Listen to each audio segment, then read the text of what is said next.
గజ తురగ స్యందనములు ఇహలోకానికి సంబంధించిన అన్ని వైభవాలు, కైవల్యము అక్కడికి. ఆయన అంత గజరాజవరదుడు, ఏదో ప్రవాహంలాగా వరాలు ఇచ్చినట్టుగా ఉంది ఆదం. అసలు గజరాజవరదుడు గజతురగ స్యందనములు కైవల్యంబున్ మహామంత్రములు శ్రీకృష్ణ యదుభూషణ నరసఖా శృంగార రత్నాకర లోకద్రోహి నరేంద్ర వంశదహన లోకేశ్వర దేవతానీక బ్రాహ్మణ గోగణార్తిహరణ నిర్వాణ సంధాయక నీపున్ మృక్యద త్రుంపవే భవలతల్ నిత్యానుకంపానిధి యాదవులందు పాండవులయందు అధీశ్వర నాకు మోహ విచ్ఛేదము సేయుమయ్యా. కుంతీదేవి కృష్ణుడు అడిగింది, ఆయన నువ్వు చాలా దగ్గరి వాడివి, నాకు మేనల్లుడివి, యాదవులందు పాండవులయందు అధీశ్వర నాకు మోహ విచ్ఛేదము సేయుమయ్యా. నా వాళ్ళు వేరే వాళ్ళు ఇక ఏమీ లేకుండా నాకు మోహ విచ్ఛేదం చేయి, ఈ ప్రపంచం మీద మోహాన్ని తగ్గించు, నాకు మోహ విచ్ఛేదము సేయుమయ్య. ఘన సింధువు చేరడి గంగభంగి, మహాసముద్రాన్ని చేరే గంగానది ఎలా అయితే ఘన సింధువు చేరడి గంగభంగి నీ పాద సరోజ చింతనముపై అనిశంభుమదీయ బుద్ధి అత్యాదర వృత్తితో కదియునట్లుగా చేయుగదయ్య ఈశ్వర. ఈ పద్యం నేను తరచూ ఇంట్లో చెప్తుండేవాడిని. మా ఆవిడ ఒక రోజు అడిగింది, ఇట్లాంటి పద్యం నాకు ఒకటి రాసివ్వండి. రాసుకో చెప్తాను. వారలు వీరలంచు పెరవారలు వారలు వీరలంచు తన వారలు ఆ పెరవారలంచు ఏ వారలు లేని సద్విధిని వైరము రాగము లేని రీతి నీ వారిజ పాద చింతనముపై నీ వారిజ పాద చింతనముపై తనివారని భక్తినిచ్చి గౌరీ రమణీ మనోహర. మావిడ గౌరీ పంచాక్షరి చూస్తుంది, వాళ్ళమ్మ ఇచ్చింది. ఏ గృహిణి అయినా తల్లి దగ్గర అత్తగారింటికి వెళ్లే ముందు గౌరీ పంచాక్షరి మంత్రం తీసుకోవాలి. ఆ తల్లి సాధన చేసి ఇస్తుంది ఆ మంత్రం. ఇది ప్రతి తెలుగునాట గృహిణి, ఇక్కడ ఏమి కులము కాదు గోత్రము కాదు, అందరికి సంబంధించింది. ఇది గౌరీ పంచాక్షరి చేస్తుంది కాబట్టి గౌరీ రమణీ మనోహర తరింపగజేయుము సింధు సంస్కృతి. సంస్కృతి అంటే సంసారం అని చెప్పాను.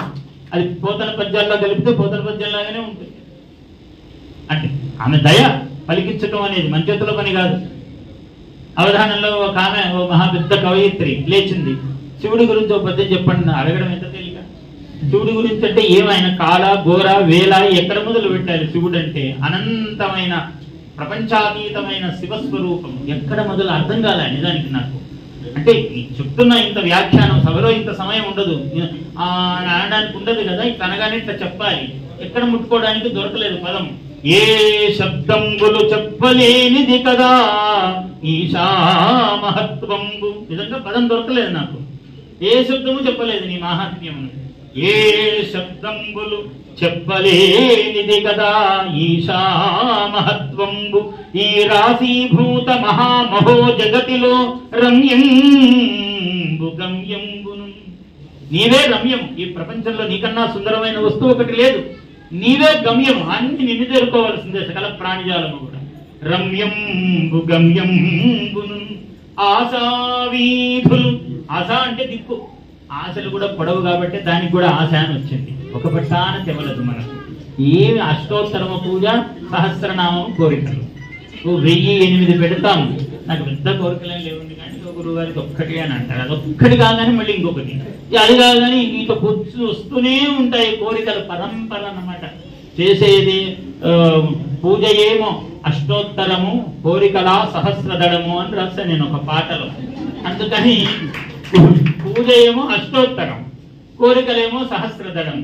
అది అందరం మనమేం సామాన్యులమా? మనం గుడికి పోతామంటే మామూలు మనుషులమా? మనం పూలు పళ్ళు తీసుకుపోయామంటే పువ్వు పువ్వుకు రేకు రేకుకు ఒక కోరిక పెట్టుకొని పోతాము గుడికి.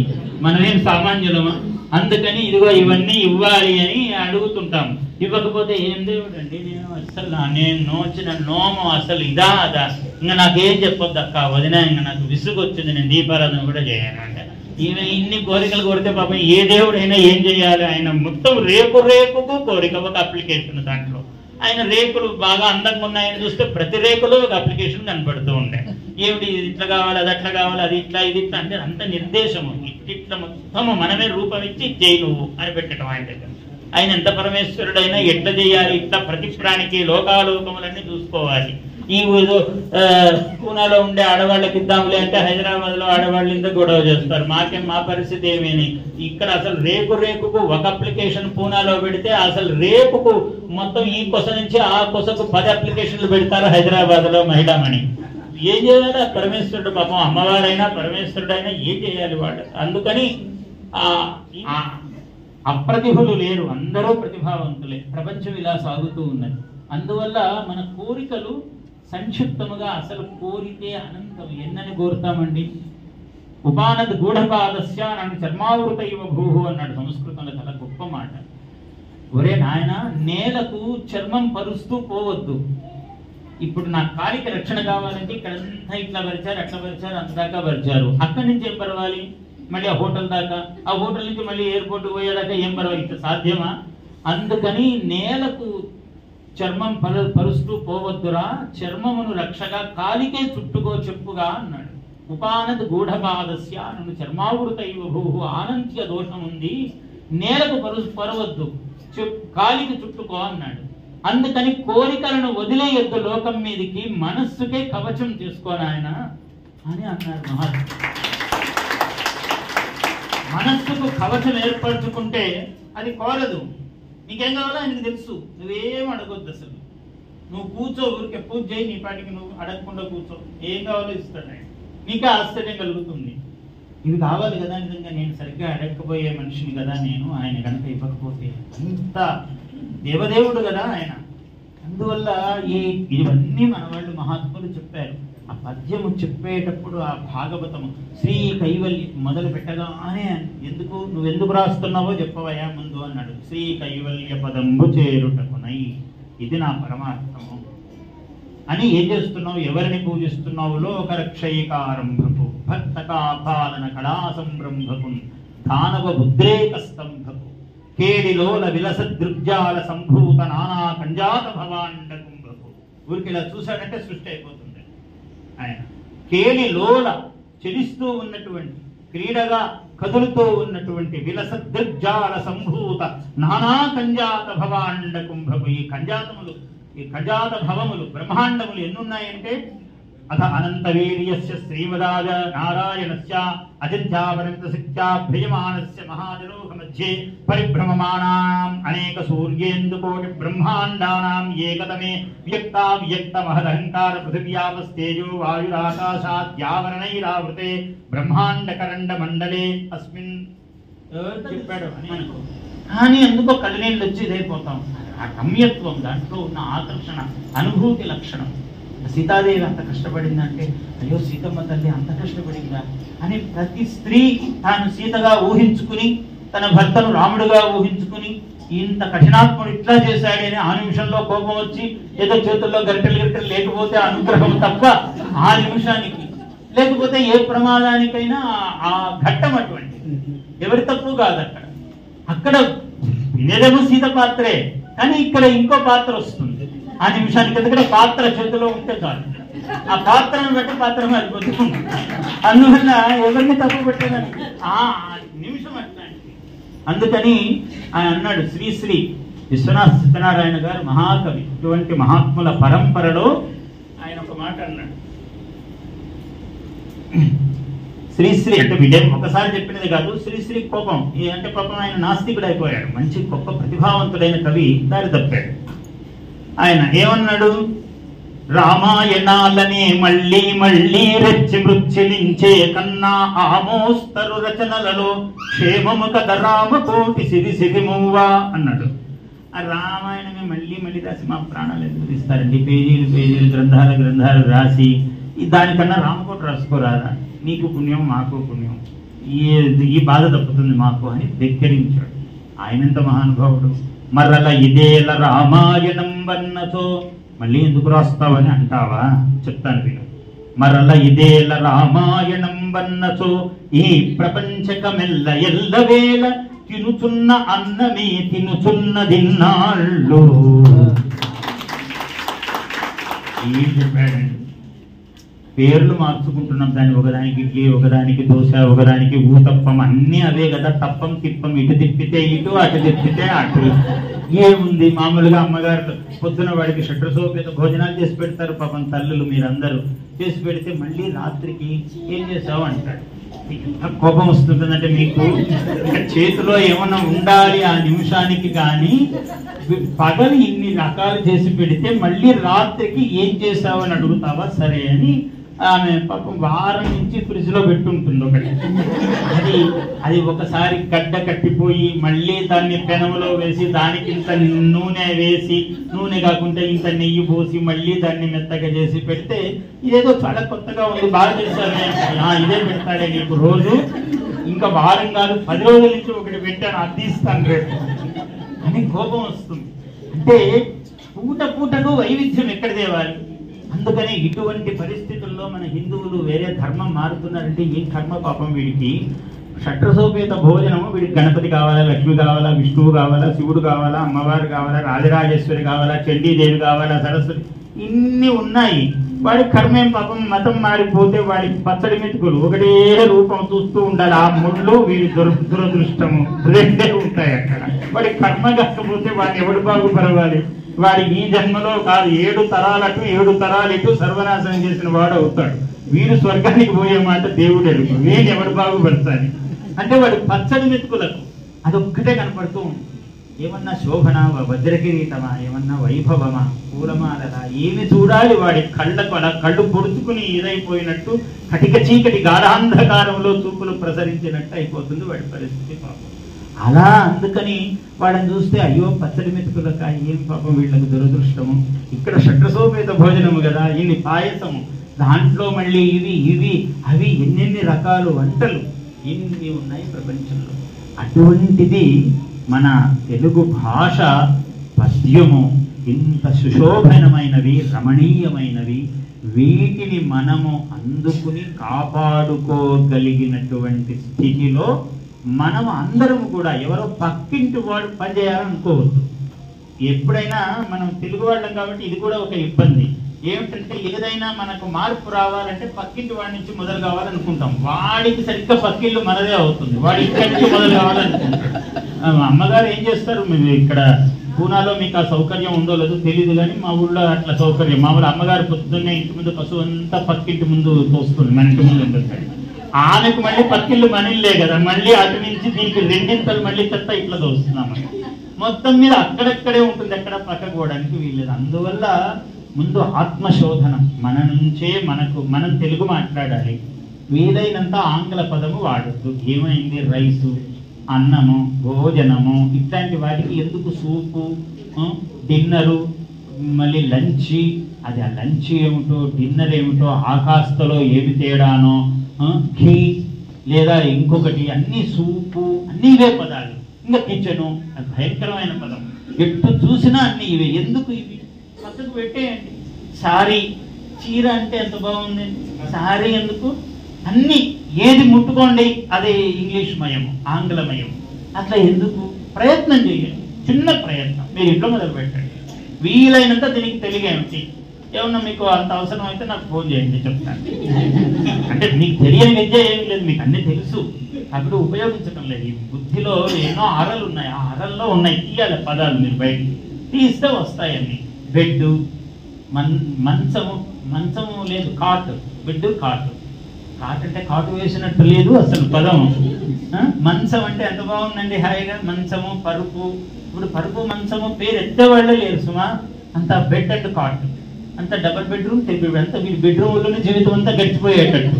అంత ఇంటికి కొలతే బెడ్రూముడు, డబల్ బెడ్రూమ్, ట్రిపుల్ బెడ్రూమ్. ఇంకా వంటగది వంటగది ఉండాలి. దానికి కూడా ఉపయోగం తగ్గిపోయింది. ఇప్పుడు అన్ని హోటళ్ళు వచ్చేసాక అన్నీ అవి పెరిగిపోయాయి. ఇప్పుడు దేవుడి గది అయితే ఉంటుంది. దేవుడి గది, దానికి ఒక గది ఎందుకు పెద్ద, ఇది చిన్న చెక్క కొట్టి దాంట్లోనే లక్ష్మి, దాంట్లో గణపతి, దాంట్లో మహావిష్ణువు, దాంట్లో వెంకటేశ్వర స్వామి అందరినీ కూర్చోబెట్టి ఇంత బెల్లముక్క నైవేద్యం పెడితే ఒరే ఇరుకైందిరా అని అంటాడు. పాపం ఏ దేవుడైనా ఏమన్నాడు. అక్కడే అగరబత్తి, అక్కడే అరటిపండు దానికి గుచ్చి, అక్కడ అగరబత్తి పెట్టేది ఒకటి ఉంటుంది, అది పెట్టుకో, మళ్ళీ దానికి ప్రదేశం ఎక్కువ కష్టమైపోతుంది. ఆ కొంచెంలోనే సకల దేవతా మండలి ఉండాలి. అందులోనే ఇరుక్కోండి, మనకి ఇరుకంటే విశాలంగా ఉండాలి తప్ప ఆయనకెందుకు అంత ఉంటుంది అని ఇంత గది ఎందుకనో చెక్క కొట్టి పడేస్తే అందరూ అక్కడే ఉంటారు. హనుమంతుడు, రాముడు, కృష్ణుడు, దేవదేవుడు, విష్ణువు, అమ్మవారు అందరూ ఉండాల్సిందే ఇరుక్కొని. ఇంత బెల్లం పెడితే అందరు పంచుకొని తినాల్సిందే. మనకైతే డ్రెస్ కావాలి ఇంత బెల్లం ముక్క అని. మళ్ళీ ఏదైనా అంటే గురువుగారు ఇట్లా చెప్పారండి మా అని పాపం వాడిని ఎత్తినయ్యాడు. అమ్మ అవసరానికి ఏదో బెల్లం ముక్క పెట్టండి అని చెప్పాడు వాడు పొరపాటుగా ఒకరోజు. మనకు రోజు అవసరమే. దానికి మళ్ళీ పాయసం చేసి జీడిపప్పు వేసి ఇవన్నీ మనం తెలుసు, కానీ అక్కడ పెట్టేది ఎందుకు, ఇరుకు పెట్టడానికి ప్లేస్ కూడా లేదు. ఇట్లా మనల్ని మనం పరీక్షించుకుంటే ఇవన్నీ హాస్యం ఎక్కడో పుట్టదు, మన జీవితాల్లోనే పుడుతూ ఉంటుంది. ఏ రసమైన హాస్యరసమే కాదు, అన్ని రసాలు మన జీవితంలోనే పుట్టగలిగినంత వైభవోపేతమైన జన్మ భాషాశక్తి కలిగిన వాళ్ళము మనము, తెలుగు వాళ్ళము. ఒక మాట చెప్తాను, ముగిస్తాను. ఎన్నో చెప్పాలి కానీ సమయం చాలా వెళ్ళిపోయాం, చాలా దూరం వచ్చేసాము. తొందరగా ఇక్కడ కాళోజీ నారాయణరావు గారి ఫోటో వేశారు. కాళోజీ నారాయణరావు గారితో నాకు అనుభవం ఏమంటే చెప్పాలి తప్పకుండా. ఇది కాళోజీ నారాయణరావు గారు, నేను ఇప్పటికొక 38-40 ఏళ్ల క్రితం సంగతి, వరంగల్లో శతావధానం చేస్తున్నాను. పోతన జయంతి ఉత్సవాలు అని చేసి పోతన కళాపీఠం అని వాళ్ళు అక్కడ నా శతావధానం పెట్టారు. చాలా సన్నగా ఉండేవాడిని, ఇప్పుడు కూడా అలాగే ఉన్నాను, కానీ ఇంతకన్నా ఇంకా బాగా ఎక్కువ అలా ఉండేవాడిని. ఆయన సభ ప్రారంభకుడుగా వచ్చారు. ఎవరయ్యా అవధాని అన్నాడు. ఇదిగో ఈయనేనండి పరిచయం చేశారు నాకు. నువ్వు అవధాని అన్నాడు. నేనేనండి. ఏమిటయా నువ్వు ఒకటి వచ్చావు, తిరుపతి వెంకట కవులు కూడా ఇద్దరు మహాత్ములు వాళ్ళు, నువ్వేమో ఒకటివే నేను అవధానం చేస్తానని వచ్చావు నువ్వు అన్నాడు. అంటే నాకు అంటే ద్రవ్యమని ఒక్కసారి నిజమే ఎవరినైనా వెంట పెట్టుకురావాల్సిందే, నేను తప్పు చేశాను, ఎవరిని వెంట పెట్టుకురావాల్సి ఉండే. నేను తిరుపతి వెంకట కవులు అంటే ఇద్దరు మహాత్ములు, ఒక చరణం బతండు మరియొక్కటి నేనును అని ఉన్నది. అలా ఇద్దరు ఎవరు చరణము చెప్పినా కాలకు తిరుపతి వెంకటకీయమై అన్నారు. ఎవరేది చెప్పినా మొత్తం ఇద్దరు చెప్పినట్లే. అట్లాంటిది నేను ఎవరిని వెంట పెట్టుకురావాల్సి ఉండే అని భయం అనిపించి, సరే అనిపిస్తే ఏం చేయాలి, ఎవరిని ఆశ్రయించాలి, అలా వణికిపోతున్నాను. మొత్తం మీద అందరినీ పిలిచి నన్ను కూడా వేదిక మీద పిలిచారు. పిలిస్తే ఈ మామూలుగా సినిమాల్లో చూపిస్తుంటారు, అంతా చక్రంలాగా రావటము, కళ్ళు తిరగడము, పడిపోవటము, ఇవన్నీ చూడటమే కానీ అప్పుడు అనుభవం అయ్యాయి. అయితే పరిస్థితి ఒక్కసారి ఇలా నీరసం అయిపోయి అట్లా చూస్తుంటే అమ్మవారి అనుగ్రహము ఒక పెద్ద వీణ ఇట్లా జారుతూ నా కంఠంలో దిగుతున్నట్టు కనబడుతూ ఉన్నది. ఓహో ధైర్యం వచ్చి అమ్మను నమ్ముకుంటిని అహమ్ము ఇహమ్మును మాని పూనికన్ అమ్మల కన్న ఎట్టి ముగురమ్మల మూల పుటమ్మను సుగీతమ్ముల సత్కవిత్వముల ధారలు దారత నుగ్గుపాలుగా కొమ్మని పోసినట్టి రసపూర్ణ వితీర్ణ సువర్ణ వర్ణయో అమ్మను నమ్ముకుంటిని సమ్మిళదార్ద్రభావ వచసా మనసా శిరసా పదే పదే రమ్మని చేరవిల్చియు ఉరమ్ము శిరమ్ము ఉరమ్మున చేర్చునట్టి మా అమ్మను నమ్ముకుంటిని ఇమ్మహనీయ భారముల నేనిక మోయగలేనటంచు కంఠమ్మున కచ్చపి నిలిపి. అమ్మవారి సరస్వతీదేవి వీణ పేరు కచ్చపి, నారదుని వీణ మహతి, విశ్వావసువు యొక్క వీణ బృహతి. విశ్వావసు అనే ఒక మహాగంధర్వుడు ఉన్నాడు, ఆయన వీణ బృహతి. కంఠమున ఇమ్మహనీయ భారముల నేనిక మోయగలేనటంచు కంఠమున కచ్చపి నిలిపి నా మృదు భాషల పల్లవించు వ్యాజమున సుస్వరావళి నిషత్తము చేసిన ఎట్టిదైనమా అమ్మను నమ్ముకుంటి. అమ్మను అమ్మనంచు అమ్మను అమ్మనంచు హృదయమున పమ్మిన సత్యదీక్షతో సొమ్ములు గిమ్ములుంగనక చొక్కి శరీరము వాయకుండ ఏ సమ్మెట పోటులంబడక సద్గతి శ్రీహరి భక్తి తత్వరాజ్యమున రాజరాజుగా తుషార పటీర మరాళ కీర్తి అయి కుమ్ముల కుమ్ము గిత్తలను కోలను బట్టి పొలాల సౌరులో దుమ్ములు ధూళి పూసికొని దుక్కిట దున్నుటచే జనించులే చెమ్మట ధారలే కవన చిత్రణమందున సారధారనంసు అమ్ముని ముఖ్య సన్నిభుడు అహంకృతి దూరుడు ఆర్ద్ర చిత్తుడవు బమ్మెర పోతరాజక విభాగవతంబు జగత్సుభార్థమై క్రమ్మిన కారు చీకటుల కాలమునందున మానవాళికి చిమ్మిన లేత వెన్నెలల సీతమయూఖుని రేఖవోలే ఏ అమ్మను నమ్మి చేసే అనయమ్ము నయమ్ము ప్రియమ్ము మీర ఆ అమ్మను నమ్ముకుంటిని మహాజనులార గ్రహించుడే సభన్. అట్లా అమ్మవారు పలికించింది. నేనున్నాను రా, నీకేముంది, నువ్వు పెద్ద ఇన్ని సభలు నువ్వే చేసినట్టు ఇప్పటికీ, ఇప్పుడు కూడా నేనే ఉన్నాను చెప్పు అని. అట్లా అటువంటి సభలు, ఆమె మహాత్మ్యము, అమ్మవారి గురించి ఎన్ని చెప్పాలన్నా ఒక 25,000 పైగా పద్యాలు రాస్తుంటాను, ఒక 1000 పాటలు రాస్తుంటాను. కదిలితే అమ్మవారు, కూర్చుంటే అమ్మవారు, లేస్తే అమ్మవారు, అన్నీ ఆమె గురించిన పాటలే. అట్లా రాసుంటాను. వెంకటేశ్వర స్వామి, అట్లనే మహాగణపతి, ఎన్ని రకాల పాటలు. అలాంటి కొన్ని బ్యాలేస్ అంటే నృత్య రూపకములు రాశాను. ఒక 60-70 రాసుంటాను, 100 ఉన్నాయో. అవన్నీ లెక్క పెట్టాలి ఒక రోజు కూర్చొని. మా రాజీవ్ పెద్ద పని పెట్టుకుంటాను, అప్పుడప్పుడు ఎక్కడెక్కడ ఉన్నాయో తీయని, ఏ పుస్తకాల్లోనో అన్నీ రాసి ఎక్కడో పెట్టుంటాను అన్ని.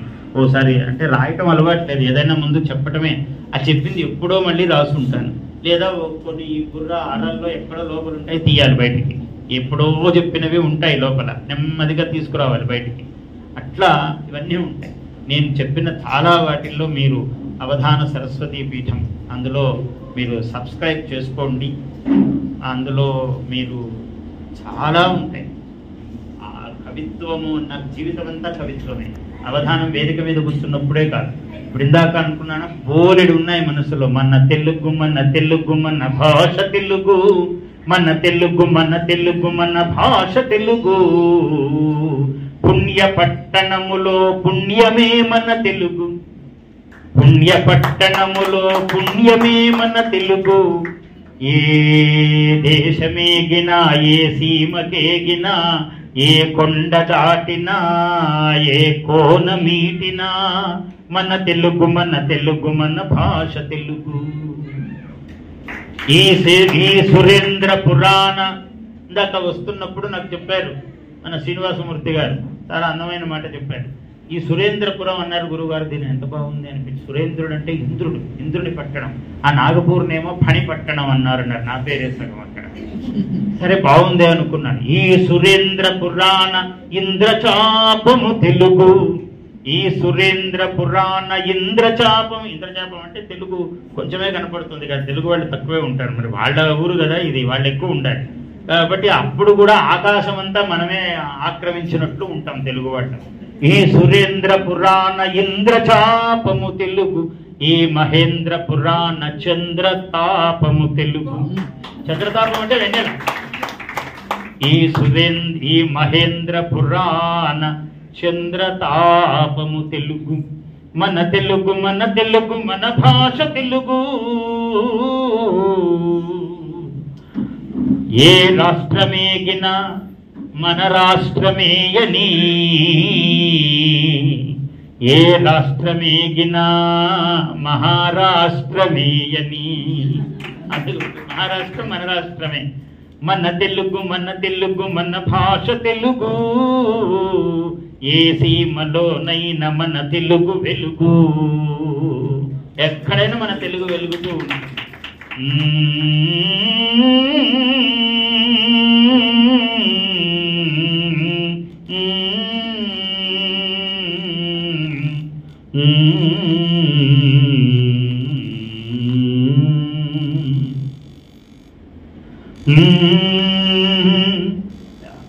ఎంత మంచి వంశీ మోహనం వరమైన మన తెలుగు.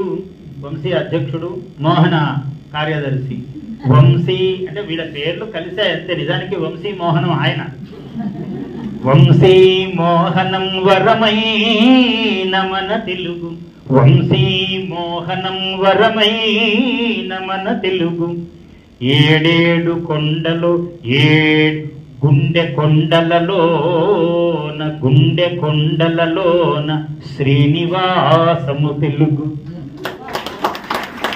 గుండె కొండలలోన శ్రీనివాసము తెలుగు.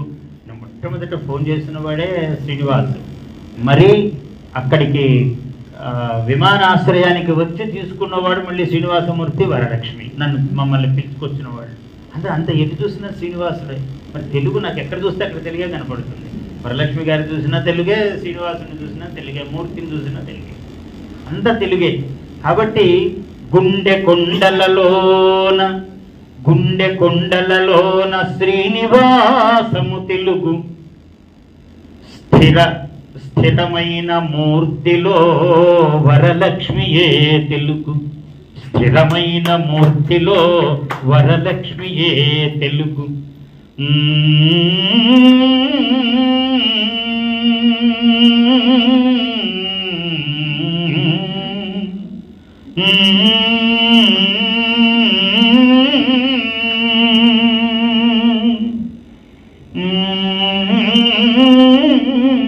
మాణిక్యరత్న వీణాధారిణి తెలుగు. మాణిక్యరత్న వీణాధారిణి తెలుగు. పద్యాత్మరమ్యయో ఎందనము తెలుగు. పోతన్న కలములో పుణ్యంపు గని తెలుగు. పోతన్న కలములో పుణ్యంపు గని తెలుగు. శ్రీనాథ శృంగార చిత్రకావ్యము తెలుగు. శ్రీనాథ కవిరాజ చిత్రకావ్యము తెలుగు. త్యాగయ్య గొంతులో రాగమాలిక తెలుగు. త్యాగయ్య గొంతులో రాగమాలిక తెలుగు. అన్నమయ్య పదాన అద్భుతము మన తెలుగు.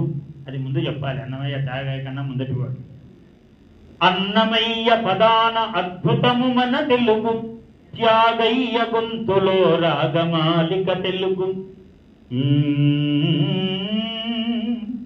ధారాధారణ ఏ ప్రపంచము 1000 మూలల్లో ఉన్నారో అందరికీ కూడా మన తెలుగు ధనము నిలుచుగాక ఎప్పటికీ. స్వస్తి ప్రజాభ్యః.